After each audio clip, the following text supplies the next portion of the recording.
Hi, I'm Jim Critchlow. I'm going to summarize the Theology of Isaiah, written by John Oswalt in the New International Dictionary of Old Testament Theology and Exegesis, Volume 4, pages 725 to 732.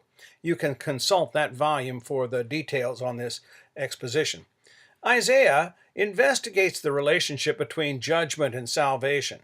It's not a matter of judgment or salvation, but of judgment as a means of salvation. In exploring this theme, Isaiah displays the character of God with a depth and breadth that surpasses almost any other biblical book. It was written during the lifetime of Isaiah, son of Ahaz of Jerusalem from 740 BC to 695 BC. It was during that period that Isaiah captured the northern kingdom of Israel and came within a hair's breadth of destroying Judah as well. Isaiah was enabled to see beyond his own lifetime to the capture of Judah by Assyria's successor, Babylonia, in 586 BC. The crisis of the exile in Babylon did not end with the return of Jews in 536 BC, and the book does address this period as well. Now, the structure of the book of Isaiah is generally in three segments: Isaiah 1 to 39, 40 to 55, and 56 to 66. I'll refer to all three sections in this discussion.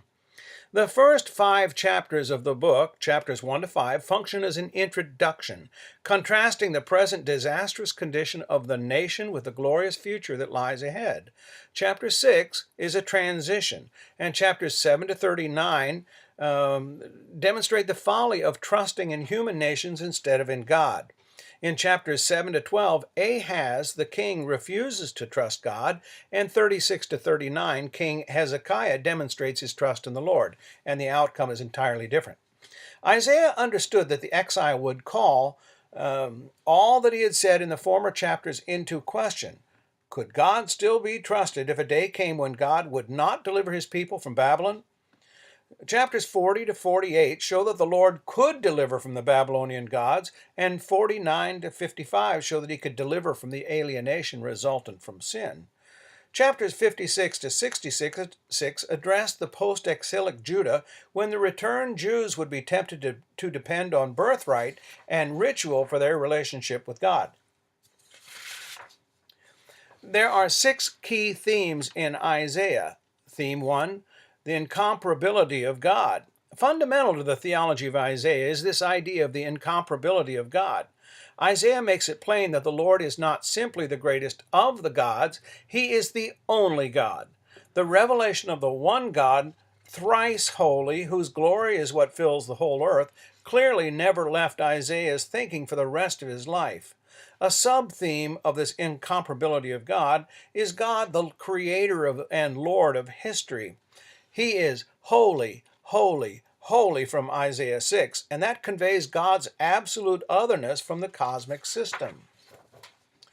The evidence that God is not part of that system is made to hang heavily on prophetic prediction, especially in chapters 40 to 48, where a Reeve lawsuit between the Lord God and the other gods, Elohim Acharim, is envisioned. The evidence that's called forth is that any time have they specifically predicted an event that had subsequently taken place. Isaiah, speaking for God, declares that not one of the gods will be able to present such evidence. A second sub-theme, Redeemer. The phrase, the Holy One of Israel, is used throughout the book, especially in chapters 1 to 39, to talk about the foolishness of trying to live as though God did not have ultimate power. In chapters 40 to 55, the phrase is most often used with God's ability to deliver. The concepts of the Messiah in Isaiah revolve around 2 poles, the Davidic king and that of the suffering servant. I have moved on to the second major theme of the book, the Messiah.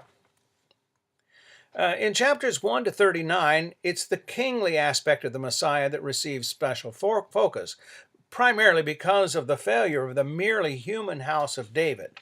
In 40 to 66, the Messiah is presented as the servant of the Lord who will bring justice to the nations. A third theme of the book is trust. The main feature of the divine-human relationship as Isaiah sees it is the wisdom of and the need for absolute trust in God. Isaiah tells Ahaz that since he has trusted Assyria instead of God, when Israel and Assyria threatened him, the day will come when Assyria will cover Judah like a flood. Isaiah 8, 6-8. Now, there's a second reason why God should be trusted. He will not forsake his people when they've been destroyed by all of their false trusts. Wholly trusting in God is the point of Isaiah 36-39. A fourth theme of the book is sin. Sin is described in Isaiah as rebellion. It appears in the very first verse, well, actually the second, Isaiah 1-2, and in the last verse, 66-24, and frequently throughout the book. It's plain that Israel has rebelled against the Lord, and the recognition and worship of other gods, Elohim Acharim 17:7-9, is key in that.